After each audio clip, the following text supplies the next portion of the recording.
Je suis membre du conseil d'administration de l'UNIOPS au titre des personnes qualifiées, au titre donc de l'expertise. Dans le métro à Londres, quand j'accompagnais des étudiants que nous avions en jumelage avec le Middlesex Polytechnique de Londres, il était écrit « Les experts n'ont pas plus souvent raison que les autres, et quand ils ont tort, c'est pour des raisons plus sophistiquées ». En économie, c'est malheureusement particulièrement vrai, puisque ma profession, je suis professeur d'économie, enfin j'étais professeur d'économie, ma profession a choisi en 2007 comme meilleur économiste de France deux collègues brillants, mais qui pensaient qu'il n'y avait pas de crise financière à l'horizon, quelques mois même avant la crise de 2008. Et donc, la prévision est difficile dans notre domaine et il nous faut, comme le dit Pisani-Ferry, le président de France Stratégie, beaucoup d'humilité. Alors, changement d'échelle, changement de modèle, quel projet de société, toutes ces questions-là sont liées. Et donc, on va essayer d'éclaircir ça. J'ai emprunté avec leur accord à la Scope Helix un certain nombre de diapos, 2 ou 3, que j'ai d'ailleurs mis à ma sauce parfois. Donc, je leur ai demandé leur accord. C'est intéressant parce que c'est une Scope il y en a qui s'est spécialisée dans l'accompagnement des projets, notamment autour de l'innovation et aussi du changement d'échelle. On va commencer par un... Alors, vous aurez le diaporama. Il sera en accès libre, je pense, sur le site de l'URIOPS après. Donc, ça vous permet de prendre d'écouter tranquillement, puisque vous pourrez revenir en arrière éventuellement. Professeur émérite, ce n'est pas honorifique, ça veut dire qu'on est à la retraite et qu'on n'a pas de responsabilité active. Donc c'est simplement cela. Et je pense que ce dessin de Xavier Gors illustre bien l'état des réflexions dans lequel je suis. J'aimerais être sûr d'avoir les bonnes façons de voir les choses. Une histoire marquée par la diversité, souvent en marge du marché. On vient de ce monde-là et on est dans une actualité plus marchande avec un modèle entrepreneurial qui vient disputer en challenge avec les modèles un peu plus anciens. Alors, j'essaierai de défendre la thèse selon laquelle ce n'est pas honteux d'être sous un modèle associatif. Ce n'est pas de l'économie Canada Dry, c'est de la vraie économie, mais autrement. Et donc, il faut défendre, il y a de bonnes raisons, et pas seulement corporatistes, pour défendre ce modèle économique. Et évidemment, il faut se poser la question de la taille, parce qu'on n'est pas nécessairement ou toujours de la bonne taille. Un tout petit peu d'histoire. 1900, l'exposition universelle à Paris. Depuis toutes les expositions universelles, on fait non seulement le point sur l'évolution des techniques, des sciences, mais aussi sur les innovations sociales. Et à l'exposition universelle de 1900, le plus grand palais d'exposition, ça s'appelle le palais de l'économie sociale. C'est le nom qu'on lui a donné. Et il y a, vous voyez, vous l'avez, moi j'ai du mal à le lire parce que c'est plus petit, 5891 exposants, dont plus de 2500 étrangers, qui sont venus à Paris pendant l'exposition universelle de 1900 pour présenter des innovations sociales. Vous voyez que l'innovation sociale, ce n'est pas nouveau. Ça a été pratiqué par les générations qui nous ont précédés, j'allais dire depuis le Moyen-Âge et même sans doute avant, mais notamment au XIXe siècle et au XXe siècle, et souvent dans un cadre associatif ou dans un cadre de fondation. La citation de Charles Gide que j'ai reprise, l'économie sociale, elle est tirée de cet ouvrage. C'est un petit peu une parenthèse de pub, j'ai aucun intérêt économique, mais on a demandé à une historienne, Patricia Toukens, de faire l'histoire de l'Association pour le développement des données sur l'économie sociale, que je préside encore pour quelques semaines, avant de passer la présidence, notamment à Nadine Richez-Battesti, que vous connaissez bien, et à Éric Bidet, qui est de l'Université du Mans. Et c'est dans cet ouvrage, qui va paraître le 9 octobre, donc, que j'ai trouvé cette citation de Charles Gide. Et vous comprendrez pourquoi je vous la donne.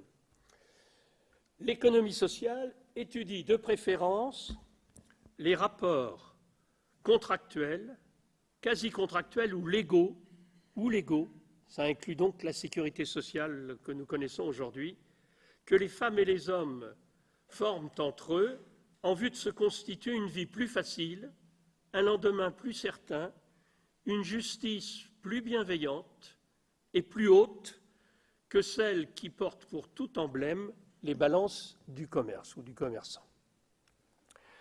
On a fait effectivement un pas de côté par rapport à l'économie classique, on va dire, pour pouvoir assurer ces fonctions de solidarité. Il y a deux traditions, elles continuent aujourd'hui, et c'est très bien comme ça. Ça ne me paraît pas choquant, mais il serait dommage d'en oublier une, voire de donner la préférence à l'une sur l'autre. La tradition anglo-saxonne, elle est plus fondée sur l'engagement des personnes, souvent liée à des convictions religieuses, souvent pratiquée par des grands philanthropes, et qui ont réussi souvent dans le domaine économique, c'est sous la forme de fondations, et ça donne des choses absolument remarquables, y compris en France, parce que ces philanthropes américains, ils ont investi aussi en France, et on appelle ça le non-profit sector, le secteur non-profit.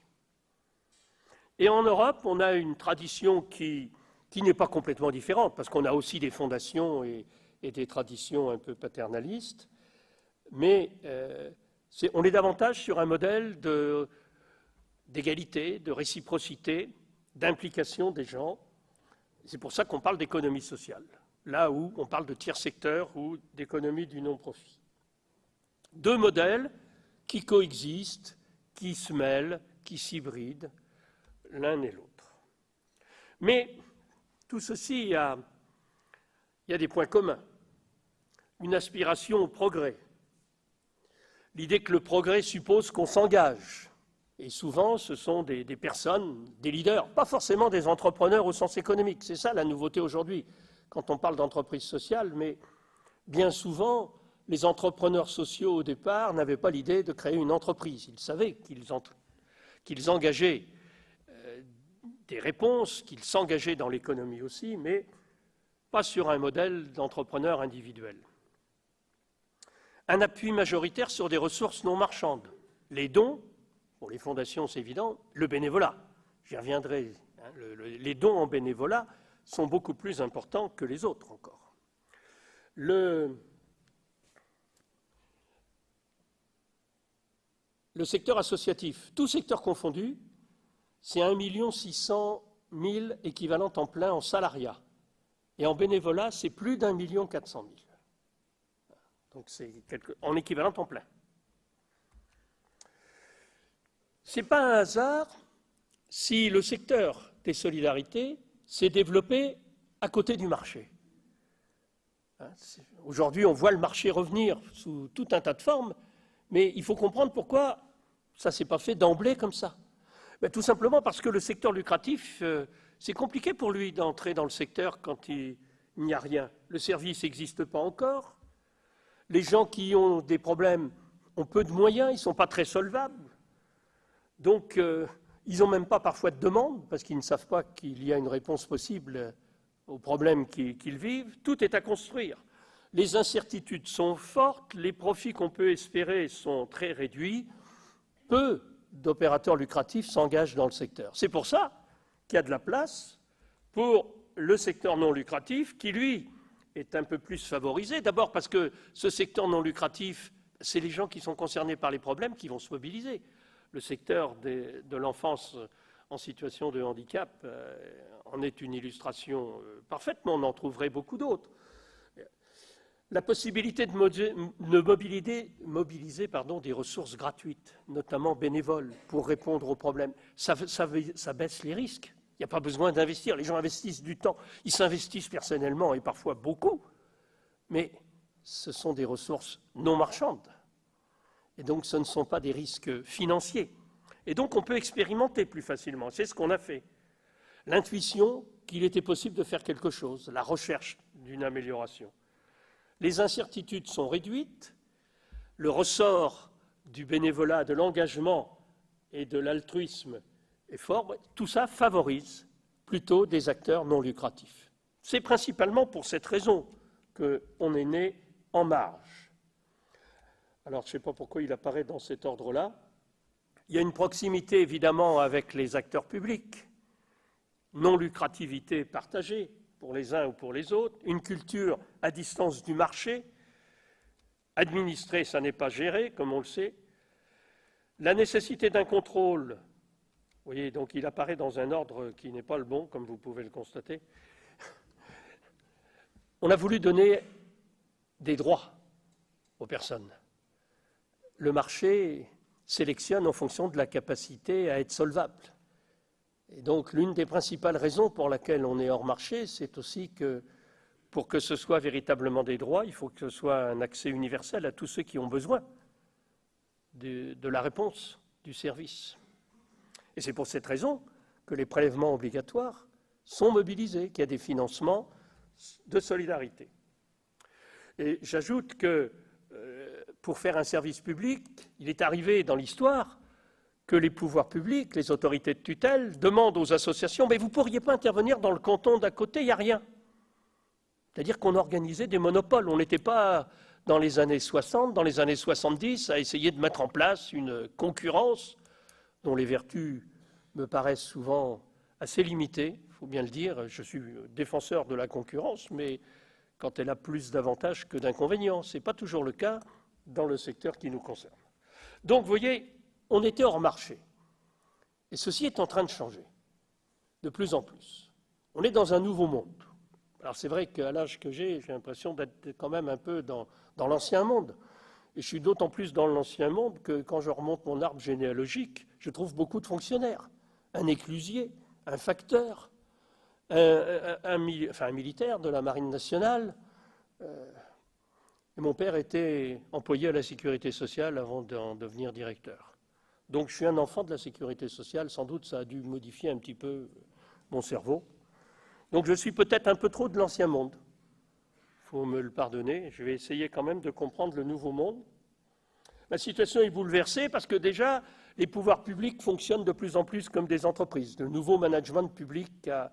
Alors il y avait certainement besoin d'améliorer le fonctionnement de nos services administratifs, y compris des universités. Donc, pourquoi pas? Mais de là à ne plus administrer et à gérer, je ne suis pas sûr que ce soit deux fonctions tout à fait équivalentes. Le contexte idéologique a changé. L'imprégnation marchande se développe. Vous connaissez le fameux phénomène TINA, ou le slogan que développait Margaret Thatcher, « There is no alternative », TINA. Il n'y a pas d'autre solution que le marché, les formes marchandes. Eh bien si, justement, on n'est pas tout à fait d'accord avec ça. L'individualisation, c'est-à-dire que cette façon, on préfère la liberté à la contrainte, les uns ou les autres. Et le marché, c'est plutôt la liberté, alors que la solidarité collective, les responsabilités collectives passent notamment par des prélèvements, par des cotisations, par des impôts, et donc c'est plutôt le domaine de la contrainte. Alors on est dans un processus généralisé de marchandisation. Un nouvel esprit du capitalisme, nous disent F. Chiapello et Luc Boltanski dans leur ouvrage.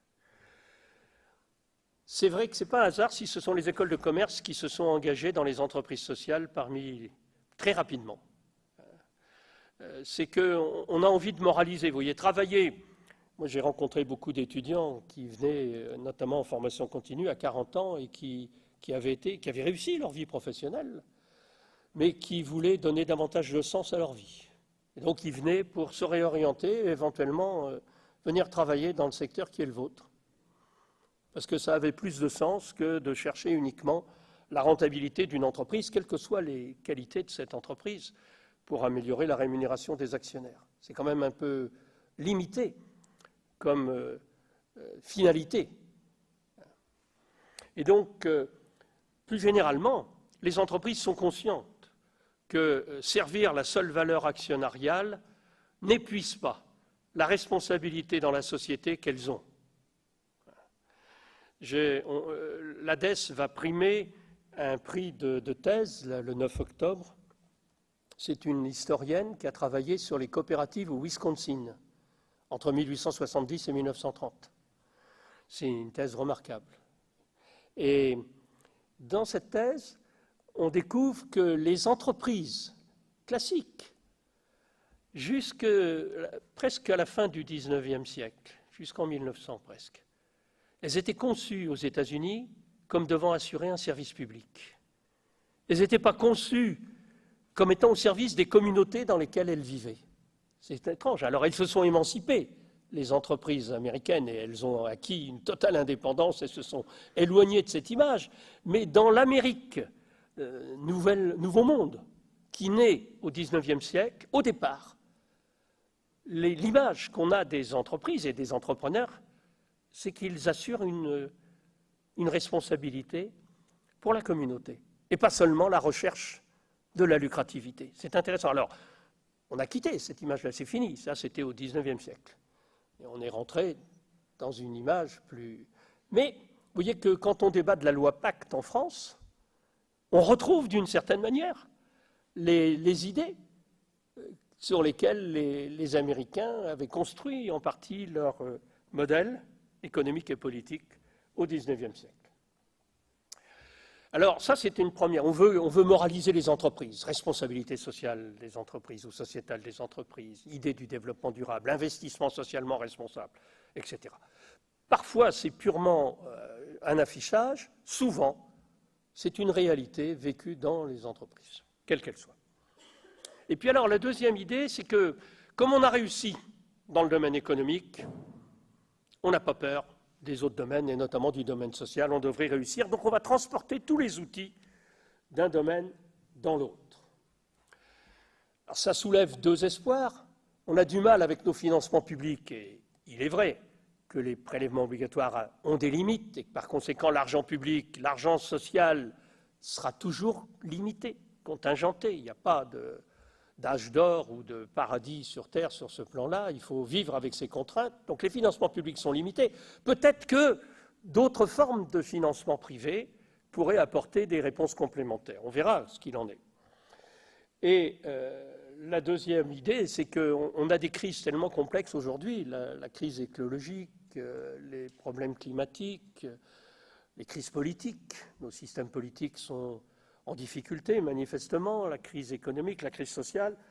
On a besoin d'innover, on a besoin de réfléchir, on a besoin d'intelligence pour trouver des réponses qui nous permettront de faire face à tout cela. Alors, il y a aussi une nouvelle génération de philanthropes qui apparaissent, notamment du côté de la Silicon Valley, et ils veulent faire autrement. Ils ne veulent pas prendre les anciens modèles, et donc tous les modèles un petit peu caritatifs et antérieurs sont un peu discrédités, sans doute un peu excessivement discrédités même, à mon avis. Au lieu de soutenir des projets déficitaires et hors marché, on aimerait mieux soutenir des entrepreneurs sociaux qui vont grandir et qui vont trouver leur autofinancement sur des marchés. Ce n'est pas toujours possible, hein. Quand la demande n'est pas solvable, ce n'est pas toujours imaginable. On veut plutôt des grands acteurs plutôt qu'une multitude de petits. On veut soutenir des vrais entrepreneurs, leur apporter un soutien en termes de management, etc., etc. Vous pourrez lire la suite. 150 à 200 fonds en Europe. En tout, 8 millions d'euros. On n'est pas à l'ordre de grandeur de nos systèmes de solidarité. Les dépenses de solidarité en France aujourd'hui, c'est 700 milliards, rien qu'en France. On est dans un rapport de l'ordre de 1 à 1000. Donc croire qu'on va trouver un relais aux formes de solidarité collective par cette voie, c'est une illusion. Ça ne veut pas dire qu'il n'y a pas des financements privés qui peuvent être intéressants, il faut sûrement les mobiliser. Hein. Si vous voulez, ce n'est pas parce que ce sont des petites sommes que ça n'est pas important. Dans votre voiture, le poids de l'huile est dérisoire par rapport au poids de la voiture. Enlevez l'huile, vous verrez que ça pose des problèmes. Eh bien, c'est un peu la même chose. C'est les financements privés, y compris ceux des fondations ou les partenariats qu'on peut avoir avec des entreprises, c'est extrêmement important pour expérimenter, pour sortir des sentiers battus. Donc, sur ce plan-là, je ne tiens pas du tout à penser que ça n'a pas d'importance. Mais pour le fonctionnement, c'est une autre affaire. Pour le fonctionnement, si on veut aller vers l'accès à des droits, il faut des financements plus sécurisés, plus stables. Et là, la solidarité collective est souvent indispensable. J'ai peur que ma diapo ne soit pas bien faite. J'ai rajouté une citation de Gaël Giraud. On court le risque de suivre le même chemin que dans les années 30.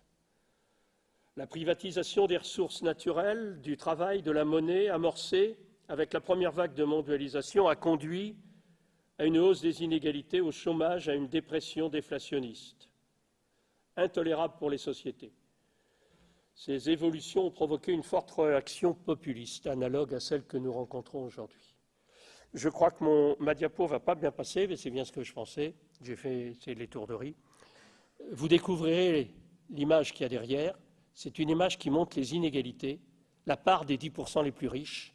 Et vous verrez dans ce graphique que la France, tous les pays, au début du XXe siècle, ils étaient à quasiment 50% des revenus allaient aux 10% les plus riches. On a changé, avec les États-providence notamment, avec la redistribution, et on est descendu à 30-35% au lieu de 50%. Mais depuis 30 ans, l'Allemagne, les États-Unis et l'Angleterre, le Royaume-Uni encore davantage, sont remontés à 45-50. On a fait marche arrière. C'est-à-dire, et ça, c'est en pourcentage des revenus, donc du PIB à peu de choses près. La France, elle est restée à 30, 32, 33%. Elle n'a pas suivi l'augmentation des inégalités. Quand on dit qu'il faut la réformer, on peut se demander parfois s'il ne s'agit pas d'aller vers le modèle américain, c'est-à-dire de libérer davantage les inégalités. Sir Cohen, c'est le défenseur des Social Impact Bonds, des contrats à impact social en France. Et la phrase qu'il dit est intéressante. Au cours des 2 derniers siècles, les philanthropes ont fait de leur mieux pour améliorer la vie de ceux qui restent en arrière. On pourrait discuter sur l'expression, ceux qui restent en arrière. Mais au milieu des années 30, les gouvernements ont compensé et réalisé que la philanthropie seule ne pouvait pas tout faire. Et donc, ils ont inventé les États-providence. Heureusement. Heureusement. Et aujourd'hui, ils se rendent compte qu'ils ne sont pas toujours les mieux placés pour innover en apportant des solutions aux problèmes sociaux. Alors, c'est une phrase intéressante, mais est-ce que la parenthèse de l'État-providence est fermée? Non. Bien sûr que non. Ceci dit, la manière dont on peut s'appuyer sur la philanthropie et sur les financements privés est peut-être en train de changer. Ce graphique est un scoop. Il va apparaître dans le paysage associatif que Viviane Chernonog vient de terminer. Et la brochure dont c'est tiré, vous voyez, c'est le mode de financement de l'ensemble des associations. Ce n'est pas seulement le secteur sanitaire et médico-social. On l'aura dans le secteur de l'action sociale et médico-sociale, dans l'ouvrage complet qui paraîtra en mai 2019. Vous voyez que c'est le mode de financement des associations. On voit baisser les subventions publiques à droite. Les 3 années correspondent à, je ne sais plus, 2005, 2012 et 2017, la dernière année. Et on voit augmenter la contribution des usagers. Mais c'est une vision un petit peu fausse parce que le paiement des services, pour une part, c'est les collectivités publiques qui les payent, c'est la sécurité sociale, c'est les départements, c'est l'État. Donc, ce n'est pas vrai. Et j'allais dire, dans la partie qui reste payée par les usagers, il y a une partie qui est subsidiée sous forme d'aide fiscale ou même sous forme d'allocations, parfois qui ne sont pas comptées. Donc, l'aide publique intervient aussi sur ce plan-là. Et alors, vous voyez, les bâtons les plus petits, c'est les financements par les dons et par le mécénat. Et c'est un de mes points de désaccord avec Viviane. il faut savoir que la moitié de ce qui est donné sont des réductions d'impôts, à peu près. J'ai dit la moitié, mais on ne doit pas être loin de la vérité. Quand vous donnez, vous payez moins d'impôts. Quand une entreprise crée une fondation, elle paye moins d'impôts sur les sociétés. C'est normal, mais on voit bien que ce n'est pas un financement privé pur. C'est un financement à décision privée pure, mais c'est un financement mixte, puisque pour une part, c'est ce que nous appelons les dépenses fiscales. Promotion et reconnaissance de l'entrepreneuriat social, on connaît ça aujourd'hui. Conversion de l'État social à la culture marchande, ça amène à s'interroger sur le modèle économique associatif. Les associations doivent-elles se transformer en véritables entreprises sociales? L'État-providence n'a jamais existé. Il est sourd, aveugle, paralysé. Avant qu'il intervienne, dès qu'il y a une plainte, il ne vient pas tout de suite apporter. Non, jamais ça n'a existé. Il a fallu lui montrer qu'il y avait un problème, lui dire « mais attendez, il faut faire quelque chose ». Et souvent, pour intervenir, il ne peut pas le faire tout seul, parce que la loi n'est pas toujours le meilleur instrument pour intervenir. C'est sous forme de relations, de services, et donc il a besoin d'opérateurs, et notamment d'opérateurs de la société civile, comme les associations ou les fondations. Alors les Anglais ne parlent pas d'État-providence, ils parlent de welfare mixte. Et il y a même des graphiques où on ajoute aussi la responsabilité des individus, parce que là, on a mis en bas la société civile, à gauche, le secteur privé, les entreprises, les assurances, les mutuelles, que sais-je, et à droite, le secteur public.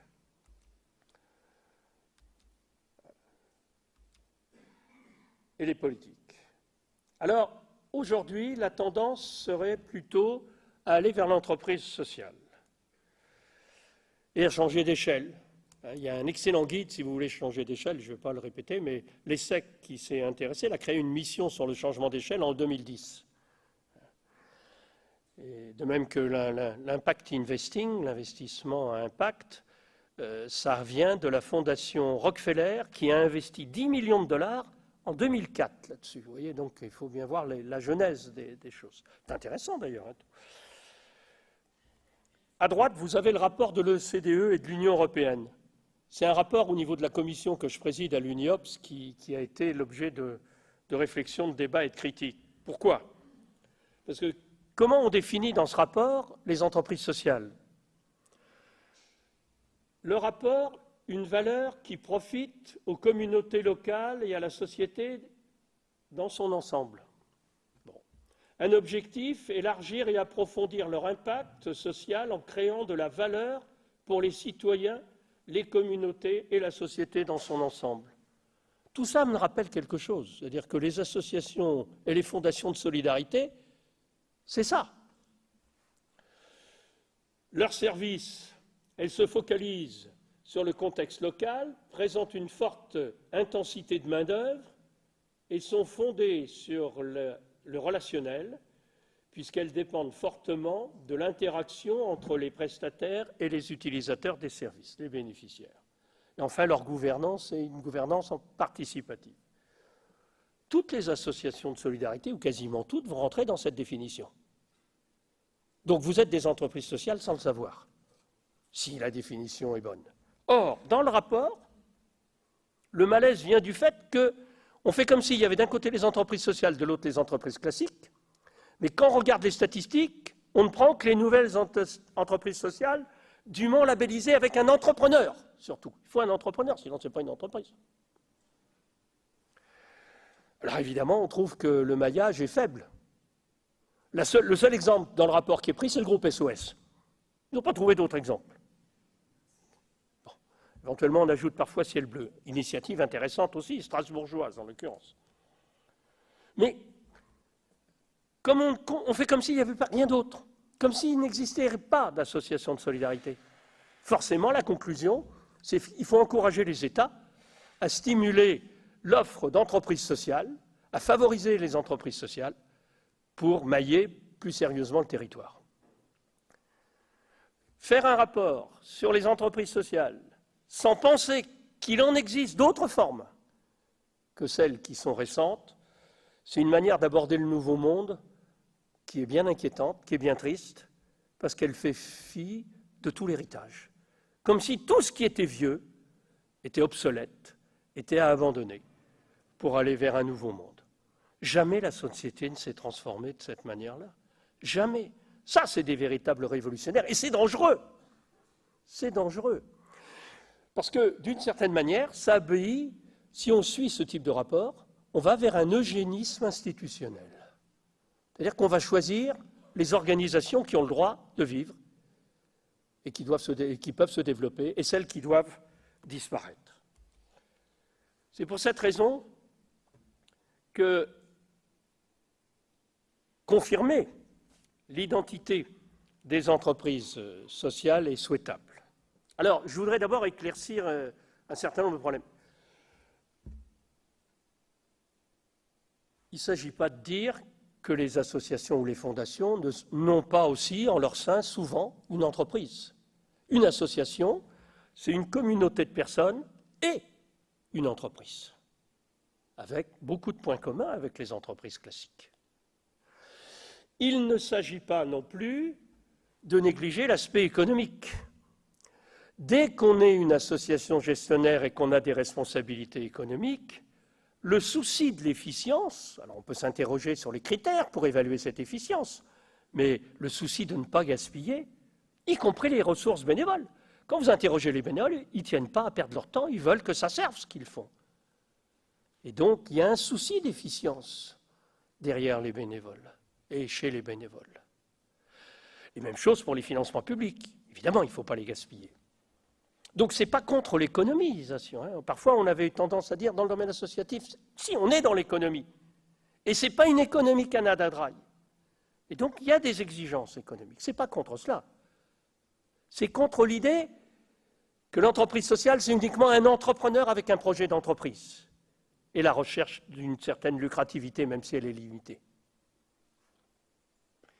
Il ne s'agit pas non plus d'être contre les entreprises sociales. Il y a suffisamment de chantiers, vous le savez bien, comme moi, dans le domaine de l'environnement, comme dans le domaine social et des solidarités, pour qu'il y ait encore des opérateurs, des offreurs, des initiatives, et que certaines, parfois, peuvent trouver une partie de leur réponse sur des marchés solvables. Donc, innover, entreprendre, bien sûr. Mais il s'agit de refuser l'idée qu'il y a un seul modèle qui est pertinent et qui serait supérieur à tous les autres. Ça, c'est discutable. Il s'agit aussi d'enrichir la conception de l'économie. L'économie ne se réduit pas à l'économie marchande et l'entreprise ne se réduit pas à la société de capitaux ou à l'entreprise personnelle. Il y a des formes plurielles depuis tout le début de l'humanité. Donc, on ne voit pas pourquoi on devrait se mutiler pour ne prendre qu'une seule forme. Respectable, mais qui ne peut pas tout faire. Et enfin, le risque de marchandisation généralisée. Au contraire, ce que nous avons appris dans l'histoire, c'est que dans les trois parts, le secteur public, le secteur privé, la société civile, chacun a des atouts et chacun a des fragilités. L'État ne fonctionne pas bien, les pouvoirs publics ne peuvent pas tout faire, le marché ne fonctionne pas toujours parfaitement. Je vous ai mis ici un livre dont je vous conseille vivement la lecture, c'est deux Américains, prix Nobel, qui écrivent et qui expliquent la crise de 2008, entre autres, mais bien d'autres choses, bien d'autres choses. Ils prennent entre autres un exemple que je peux vous citer, concernant l'assurance vie. Quand un homme, surtout dans un modèle où les revenus viennent essentiellement dans des familles où les revenus viennent principalement du mari, s'il meurt, ça pose des problèmes évidemment économiques à la famille, même si parfois la femme travaille, a fortiori quand elle est entre guillemets au foyer. Et donc on a fait des avantages fiscaux pour que les gens fassent de la prévoyance et de l'assurance vie. Oui. Eh bien, ça a servi à développer un nouveau marché pour les entreprises. Les entreprises s'assurent sur leur cadre. Et si un des cadres meurt, forcément il y en a statistiquement qui vont mourir, elles sont bénéficiaires. Et ils bénéficient ainsi des avantages fiscaux. Il arrive parfois que la veuve n'ait rien, mais que l'entreprise ait quelque chose, parce qu'elle a souscrit à ses produits. Il y a des entreprises lucratives, évidemment, qui se sont créées pour ça. Tous les avantages fiscaux. La lucrativité n'a pas de morale. C'est un effort pour se dégager de la lucrativité et exercer des formes de responsabilité sociétale. Si vous laissez la lucrativité seule inspirer, on observe ce que l'on voit là. La mesure fiscale est détournée au profit de placements financiers plus avantageux. Donc, le marché est défaillant, mais le tiers secteur aussi. Il n'a pas toutes les qualités. Le modèle associatif, il a des fragilités. Et par conséquent, si dans le passé on a utilisé les trois, c'est sans doute qu'il y a de bonnes raisons. C'est qu'on ne peut pas se passer ni de l'un, ni de l'autre, ni du troisième. Et donc, plutôt que d'imaginer un nouveau monde en faisant du passé table rase, je crois qu'il faut effectivement s'adapter à un nouveau monde, mais en s'appuyant sur l'expérience et sur l'histoire. En effet, la logique du modèle de l'entreprise est différente de celle de l'association. Les acteurs sont différents. Les milliardaires philanthropiques, les hauts cadres des entreprises, les hauts fonctionnaires, les élèves des écoles de commerce, les jeunes entrepreneurs, tout ça, c'est des acteurs respectables et qui ont des savoir-faire et c'est bien qu'ils se mobilisent. Mais il y en a d'autres, les gens concernés par les problèmes eux-mêmes, qui sont mobilisables. Et on le sait dans les conseils d'administration des associations. Le changement social, ce n'est pas seulement, comme le dit Olivier Kaiser d'Ashoka France, la force du changement la plus puissante, c'est une idée nouvelle entre les mains d'un vrai entrepreneur. Sous-entendu, l'êtes-vous, entrepreneur collectif, vous? Est-ce que vous êtes des vrais entrepreneurs? Les méthodes de la grande entreprise, il faut les importer. Ça dépend. Partager le pouvoir dans un conseil d'administration avec des gens qui sont moins compétents, c'est une drôle d'idée. Il vaut mieux des jetons de présence pour attirer dans le conseil d'administration des gens ayant vraiment compétents et des réseaux relationnels intéressants. Mais des administrateurs qui ont de la bonne volonté. Sortir des seules règles du marché pour accepter une tutelle publique et une régulation publique, c'est une anomalie. La liberté d'entreprise, c'est autre chose. Et enfin, ne pas rechercher la croissance, comme toute entreprise devrait rechercher, l'augmentation de ses parts de marché, le développement au détriment éventuellement des concurrents, ou en les rachetant, c'est une infirmité. On voit bien que transformer les associations en entreprises, c'est pas simple. Voilà un deuxième scoop. Il n'y avait jamais eu d'études en France sur le bénévolat. Un de mes collègues et amis, Lionel Proto, a réussi à mobiliser, grâce à des mécènes, à des fondations.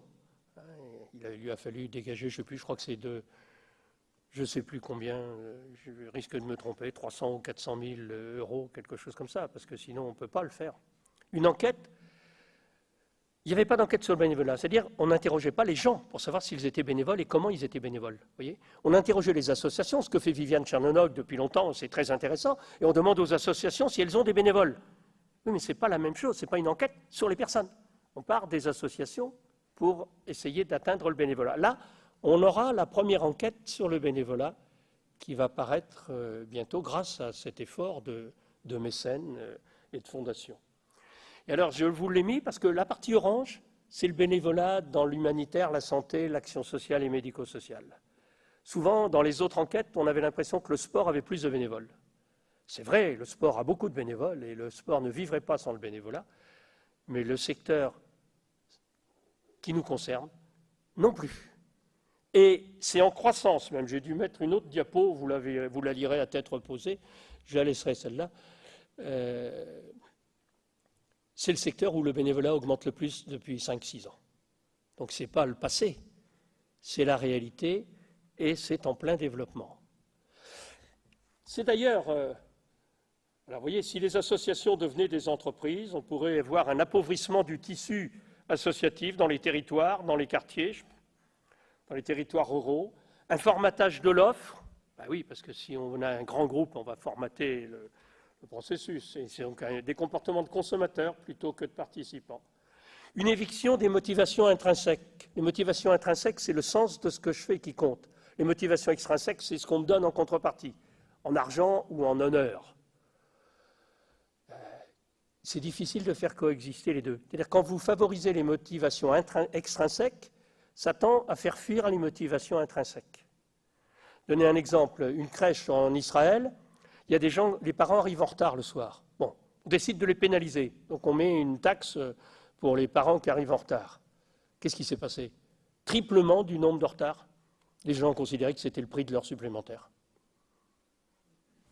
Là où auparavant, ils faisaient tout ce qu'ils pouvaient pour arriver à l'heure, mobilisant les valeurs civiques et le sens des responsabilités qui étaient le leur, on leur a dit maintenant, c'est pas grave si vous dépassez, c'est un prix. On change de logiciel, de référentiel. Affaiblissement du mouvement social et de la contribution à la vie démocratique et politique. La vie politique, ce n'est pas simplement des individus, c'est aussi des mouvements, des débats, des réflexions, des idées, des critiques, une discussion, un débat. Bref, ce serait une perte vraisemblablement et à mon avis un problème beaucoup plus qu'une chance. Donc l'association doit conserver, il faut que je termine en 5 minutes, ce n'est pas qu'un opérateur économique, c'est aussi un mobilisateur social. Elle rassemble, c'est tout le bénévolat, c'est toute la participation, c'est l'empowerment. La réponse, ce n'est pas un service marchand, ou pas seulement un service marchand, c'est aussi l'implication des gens. Ce n'est pas facile à faire, on le sait bien. Hein. C'est même parfois anti-économique. Quand vous faites la toilette d'une personne âgée, le plus rapide, c'est de la faire à sa place. « Bouge pas grand-mère, je le fais ta toilette ». Et le plus intelligent, c'est de lui laisser faire, voire de la convaincre un peu, de faire le maximum de ce qu'elle peut encore faire. C'est anti-économique. Mais c'est souhaitable. Alors vous voyez l'efficience, c'est quoi l'efficience? L'efficience, si c'est le coût le plus faible, bouge pas grand-mère. Et si c'est l'efficience, c'est la qualité. Les économistes ne parlent d'efficience qu'à qualité égale. On ne peut pas parler d'efficience si la qualité est différente. Si la qualité est différente, c'est un jugement de valeur qui doit nous dire est-ce que le supplément de qualité, ça vaut la peine ou ça ne vaut pas la peine? Et ce n'est pas une question économique. Ce n'est plus une question économique. Donc, mobilisateur social, et puis équilibrateur politique, l'aspect critique, etc. L'association n'est pas qu'une entreprise. Elle est aussi une organisation socio-économique. Alors, bon, elle peut être plus l'un plus que l'autre. Hein. Et donc, c'est un défi pour les associations, et j'en viens à ma dernière partie. Prolongeant l'intuition des fondateurs de l'UNIOPS en 1947, les associations savent d'expérience que les acteurs publics ont des responsabilités à assumer, et il faut leur rappeler parfois, mais aussi qu'ils ne sont pas les mieux placés pour tout faire. C'est même là-dessus que l'UNIOPS s'est créée, disant « N'attendons pas tout de l'État-providence, nous avons encore besoin que des acteurs dans la société civile soient présents pour accompagner les efforts des pouvoirs publics pour créer une société où l'on vit mieux tous. » Les associations ou les responsables des associations sont convaincus aussi que les entreprises classiques, lucratives, ont une expérience économique intéressante. Les militants associatifs savent aussi qu'elles ont des limites. Elles ont des vertus, mais elles ont des limites. Et c'est pourquoi ils entendent maintenir un modèle économique, original, participatif, dégagé de la lucrativité. Alors, il faut réfléchir à la question de la taille.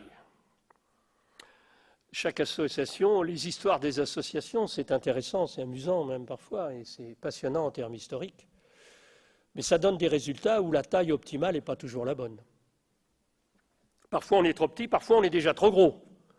Je pense à une association dans le domaine du handicap qui s'est créée en Bretagne, qui est devenue la plus grande, qui a eu 3000 salariés à un moment donné, par paresse. Ces deux agriculteurs qui ont un enfant handicapé, un couple d'agriculteurs, ils vont voir l'assistante sociale à la MSA, elle leur dit vous n'êtes pas tout seul, mais il n'y a rien pour vos enfants. L'éducation nationale ne peut pas les prendre. Donc l'État n'est pas là. Mais par contre, on peut essayer, je peux vous accompagner pour vous organiser. Ils ont créé une réponse. Alors dans le département, le voisin, le préfet d'à côté, il a dit c'est bien ce que vous faites là dans le département. Pourquoi vous ne viendriez pas le faire chez nous? Résultat, une entreprise de 3000, dans laquelle il y a eu des malversations, évidemment, parce que c'est ingouvernable, une telle entreprise. Ce n'était pas la solution souhaitable. Il fallait diffuser l'idée, mais pas forcément croître. Il fallait favoriser le développement d'entreprises à taille raisonnable, liées au bassin de vie. Donc la taille que l'on a n'est pas forcément la bonne, et s'interroger dessus, c'est une bonne question. Il y a des coûts fixes. Parfois, on est trop petit. J'étais à Strasbourg il y a 2 jours, dans la journée de rentrée sociale. Il y a quelqu'un qui me dit, nous, on a 2 maisons à caractère social, on en a 3 dans un rayon de 6 km de 30-40 places. On voit bien qu'il y a des... Alors, il y en a une qui est protestante, forcément, et une autre qui est catholique. Puis la 3e laïque, sans doute. Bon. Mais il y a sans doute des choses à faire ensemble. Pas forcément la fusion, mais il y a des choses à faire ensemble, sûrement. Les coûts fixes, quand on est trop petit, les coûts sont un peu élevés. Quand on est trop gros, ce n'est pas toujours facile non plus de gérer. La sélection naturelle liée à la concurrence dans laquelle on est soumis ici n'aboutit pas forcément à éliminer les moins efficients. Elle élimine les plus fragiles, ce qui n'est pas forcément les moins performants, ni au plan quantitatif, ni au plan... Bon. Donc c'est un instrument aveugle. Il faut une régulation difficile de la part des ARS, des départements, pour lesquels il y a peu de formation. On aurait intérêt à regarder ce qui s'est passé aux États-Unis notamment. C'est une régulation délicate et qui suppose un partenariat intelligent avec les acteurs, notamment associatifs. Tout ça, c'est compliqué. Les finalités d'un changement de taille, vous regarderez, il y a plusieurs raisons. Et ce graphique-là, il est inspiré notamment d'un travail que Véronique Dor, ici, avait fait il y a quelques années et qu'on a reprise dans la commission. Il y a plusieurs solutions. Il n'y a pas que la croissance de l'organisation, c'est ça qu'il faut retenir. On peut coopérer, on aurait intérêt à mutualiser parfois les groupements pour l'emploi, pour l'insertion et la qualification éventuellement, ou d'autres. Il y a des emplois qu'on ne peut pas créer parce qu'on est trop petit. Bon. Il y a des coopérations partenariales et éventuellement des fusions, des absorptions.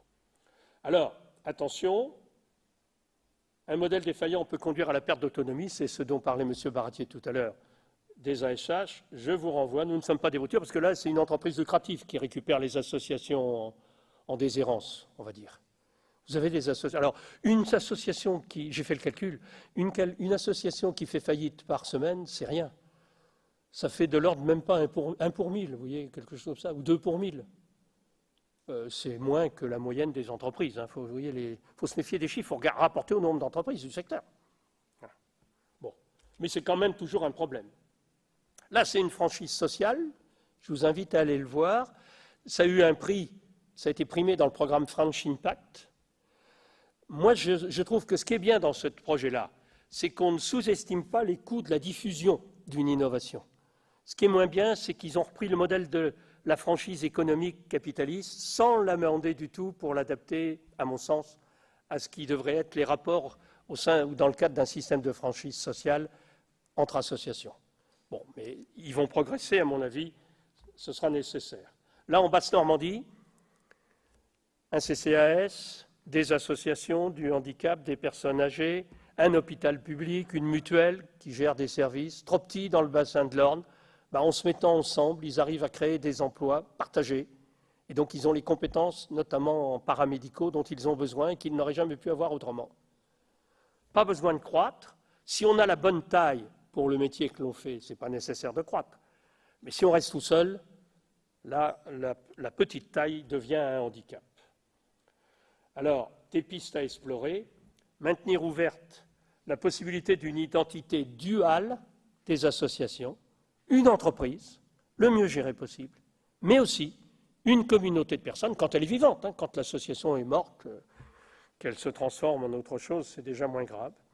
Avec donc des organisations hybrides, avec une gouvernance démocratique, pas simple, compliquée. Ça suppose également de mobiliser les ressources, d'accueillir des jeunes administrateurs. Y compris pour les bénévolats d'administration dont on a besoin. Le souci de la qualité du service, du respect des personnes et de l'usage efficient des ressources. Et finalement, c'est à ce prix-là qu'on pourra peut-être réaliser le vœu d'Hannah Arendt. Il faut éviter de voir les choses uniquement sous un angle économique, sous une forme unique, ou supérieure, ou soi-disant supérieure, mais il faut le voir sous une forme plurielle. Et le fait que persistent à côté des entreprises sociales, des associations, des fondations qui assument et mettent en œuvre effectivement leur non-lucrativité, c'est le moyen de construire un monde commun plus riche. Voilà.